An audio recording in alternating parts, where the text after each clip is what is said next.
Hi everyone, welcome to my channel. This is Niti है और आज थोड़ा सा मुझे कोल्ड हो रखा है, सो थोड़ी सी ग्रीन टी के साथ मैं आज ये आपके लिए बहुत हॉट टॉपिक लेके आई हूँ। इनफैक्ट इसके लिए तो बहुत ज़्यादा डिमांड आई थी एंड मेरा ये करना आज ज़रूरी था बिकॉज समय अगर हफ्ते भर का भी गैप हो जाता ना, I somehow start missing all my YouTube family. So hi you all lovely handsome dear man. आज का जो टॉपिक है, बहुत बार आपने कभी सोचा है कि आपके और पर्टिकुलर गर्ल के बीच में सब चीज़ परफेक्ट चल रही है, मीटिंग अप ऑल्सो, लेकिन वन फाइन डे ऐसा आता है कि जब बिल्कुल साइलेंस हो जाता है, राइट एंड कोई कॉल्स नहीं है, कोई मैसेजेस नहीं है, वो आपके सामने से गुजरती हैं तो थोड़ा सा इग्नोर कर देती हैं और आप सोचने लगते हैं कि मैंने किया क्या, मेरी गलती क्या है। आपकी तरफ जो उनके इमोशंस हैं वो कभी हॉट हो जाते हैं, कभी कोल्ड हो जाते हैं, वो कभी बहुत स्वीट होती हैं और कभी वो एकदम से बहुत कोल्ड और इंडिफरेंट हो जाती हैं। सो इन्हीं चीज़ों को आज हम डिकोड करेंगे। सबसे सबसे ज़रूरी इस वीडियो में कि आपका रिस्पॉन्स क्या होना चाहिए जब ऐसा स्वीट एंड कोल्ड एटीट्यूड उनकी तरफ से आपको मिले। बिकॉज आपको विक्टिम नहीं बनना है बॉस, बल्कि आपको उस टाइम पे मास्टर ऑफ द मोमेंट बनना है। ऑलराइट, सो इसको कैसे करना है, let's dive deep into it and let's start. अच्छा, आपकी तरफ से क्या होता है, बहुत ही जेन्युइन सवाल आपके मन में उठते हैं कि क्या मैंने कुछ गलत कर दिया, क्या मेरे में वैल्यू नहीं है, या उसने बिना रीज़न दिए क्यों मुझे छोड़ दिया। अब ये सारी जो फीलिंग्स है ना, इन्हें फील करना या ऐसे सवाल दिमाग में लेके आना बिल्कुल नॉर्मल है। पर इन्हीं के बेसिस पे अगर आप वापस उस लड़की का वेट करेंगे या नीडी एक्ट करेंगे तो फिर बॉस आप अपनी सेल्फ रिस्पेक्ट को कॉम्प्रोमाइज़ कर रहे हैं कहीं पे, जो आप जाने अनजाने में पहचानते नहीं हैं, समझते नहीं हैं। देखिए, नॉर्मली होता क्या है, most of you man you struggle because आपको होता है कि कांस्टेंट वुमेन प्लीजिंग करनी है। अगर आपको दिख रहा है कि उनके इमोशंस कभी हॉट हो रहे हैं, कभी कोल्ड हो रहे हैं, तो आप अपनी बाउंड्रीज़ को लोअर क्यों करते हैं? ये नहीं करना है, क्योंकि यहीं पे एवरी फीमेल, उसके दिमाग में क्या चल रहा है वो कंफ्यूज कर जाती है आपकी इस अवेलेबिलिटी को देख के with not very strong masculinity. मतलब जितने ज़्यादा आप अवेलेबल हैं उतनी ही वो समझेंगी कि आपकी वीक मैस्कुलिनिटी है। और यही वो मोमेंट होता है जहाँ पे आप अपनी जो वैल्यू है, सेल्फ रिस्पेक्ट है, सेल्फ वर्थ है, उसे आप लूज़ करते हैं। इवन जब आप जेन्युइनली एक गुड एंड अच्छे इंसान हैं। लेकिन सबसे बड़ा ट्रूथ अब इसमें एक अच्छी चीज़ क्या है, ऐसा नहीं है कि आपने सब कुछ लूज़ कर दिया ऐसी गलती करके। वेल, द पॉइंट इज़ कि अगर ऐसा ट्रीटमेंट उनकी तरफ से है, फिर भी the ball is in your court. मतलब एक तरह से इसको ऐसे सोचिए कि उसने अगर आपको दूर कर दिया अपने कोल्ड बिहेवियर से, तो आपको ये सोचना है कि आप दोनों के बीच का जो लेवल है वो डेफिनेटली कहीं मैच नहीं करता है। लड़की का सिर्फ एक ही इंटेंशन है, एक मोटिव है कि उन्हें अभी इस समय किक मिल रहा है कि जितने लड़के उन्हें चेज़ कर रहे हैं। सो एक ये समहाउ उनके दिमाग में ये एक गेम ऑफ चेज़ बन जाता है, जहाँ पे आप तो कभी थे ही नहीं। क्योंकि समवेयर आप रियलाइज़ करते हैं कि ये इमोशनल फॉल आउट के बाद आपको लगता है कि ये मेरे बस की नहीं है, this is not my cup of T. और उस मोमेंट में यू होल्ड द पावर। देखिए, इमोशनल फॉल आउट हो चुका है, मैं समझती हूँ कि आप हर्ट है, कहीं पे सोचते हैं कि आप गुड इनफ नहीं है, लड़कियाँ आपको चेज़ नहीं करती हैं, ट्रैक नहीं करती हैं। लेकिन इसी इमोशनल फॉल आउट के मोमेंट को आप बदल सकते हैं, रीफ्रेम कर सकते हैं। अगर आप इस मोमेंट को सिर्फ लॉस की तरह समझेंगे तो फिर बॉस आप इसी ट्रैप में ना फंस जाएंगे। लेकिन अगर आप इस मोमेंट को एक अपॉर्चुनिटी की तरह समझते हैं, आप ये देखते हैं कि मैं इससे अपग्रेड कर सकता हूँ अपने इमोशंस को, अपनी माइंड स्पेस को, तो फिर आप आगे बढ़ सकते हैं। देखिए, लड़कियों का बहुत आसान होता है, अगर उन्हें मज़ा आ रहा है तो फिर वो आपकी तरफ she will be very nice and sweet. और जब उनको लगेगा कि नहीं, there is some other guy giving them attention, तो वो एकदम से आपकी तरफ बिल्कुल एक कोल्ड एटीट्यूड रख लेती हैं। अच्छा, मैं इसे समझाती हूँ आपको इस तरीके से। मान लीजिए अगर आप किसी लड़की में टाइम इन्वेस्ट करते हैं, केमिस्ट्री बिल्ड हो रही है, वो लड़की सिंसियर है, आपकी तरफ वो भी रिस्पॉन्ड कर रही है, लेकिन फिर भी वन फाइन डे वो डिसअपेयर हो जाती है। आप एज अ नॉर्मल मैन तो आप सोचेंगे कि चलो वो चली गई है, विच मीन्स कि मेरी ही कहीं पे गलती है, I am not bringing enough value on the table. लेकिन as a conscious balanced man आपका यही सोचने का तरीका चेंज होना चाहिए। लड़की ने मेरे दिमाग में इतनी माइंड स्पेस ले रखी थी, अब वो चली गई है, वो माइंड स्पेस खाली हो गई है। अब इसमें वही आएगी जिसे मैं डिज़र्व करता हूँ एंड वही आएगी जो मुझसे अट्रैक्ट होती है, ना कि आप किसी के पीछे भाग रहे हैं कि मुझे नोटिस करो, देखो कि am I good enough, am I worth your attention. और किसी के पीछे भी बहुत ज़्यादा अपनी वैल्यू लेके नहीं भागना है कि मेरी वैल्यू देखो, मैं काफ़ी कुछ ऑफ़र करता हूँ। No no no.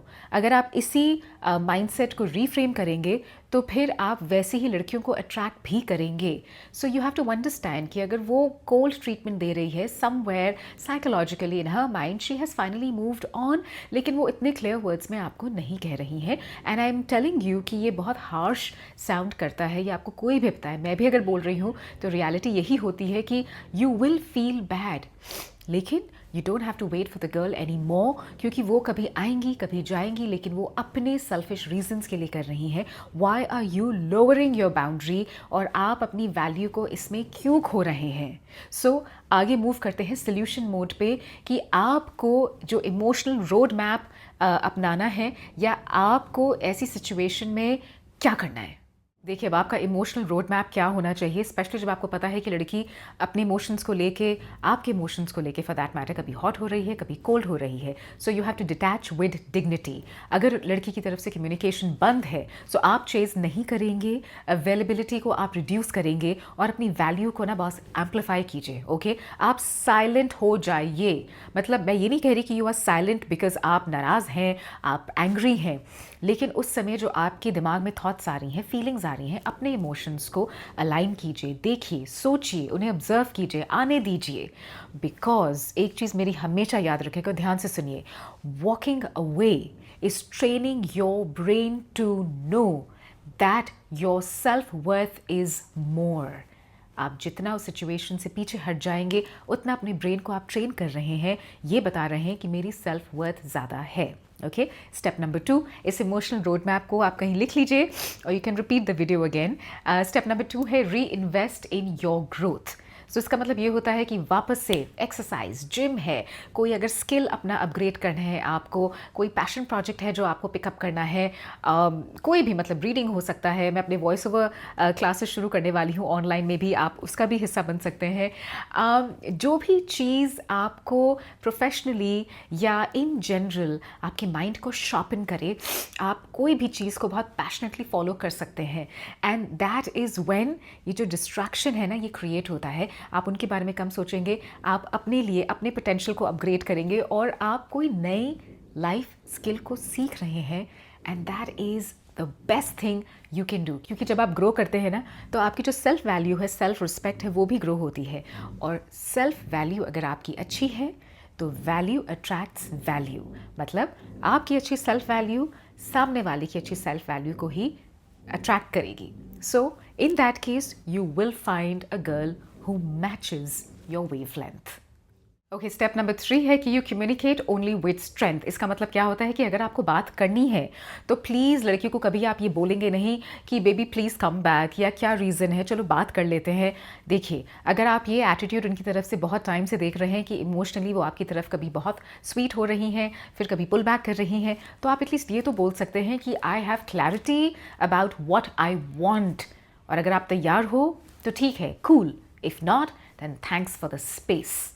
मतलब ऐसे बात कीजिए ना, क्योंकि आप अपनी रिस्पेक्ट मेंटेन कर रहे हैं, आप अपनी बाउंड्री सेट कर रहे हैं, आप उनके सामने ये दिखा रहे हैं कि मेरे पास मेरी वैल्यू, मेरा रिस्पेक्ट सिस्टम बहुत स्ट्रॉन्ग है, तुम्हारे आने जाने से ये इफ़ेक्ट नहीं होगा। स्टेप नंबर 4 लास्ट है ये कि open to someone who responds.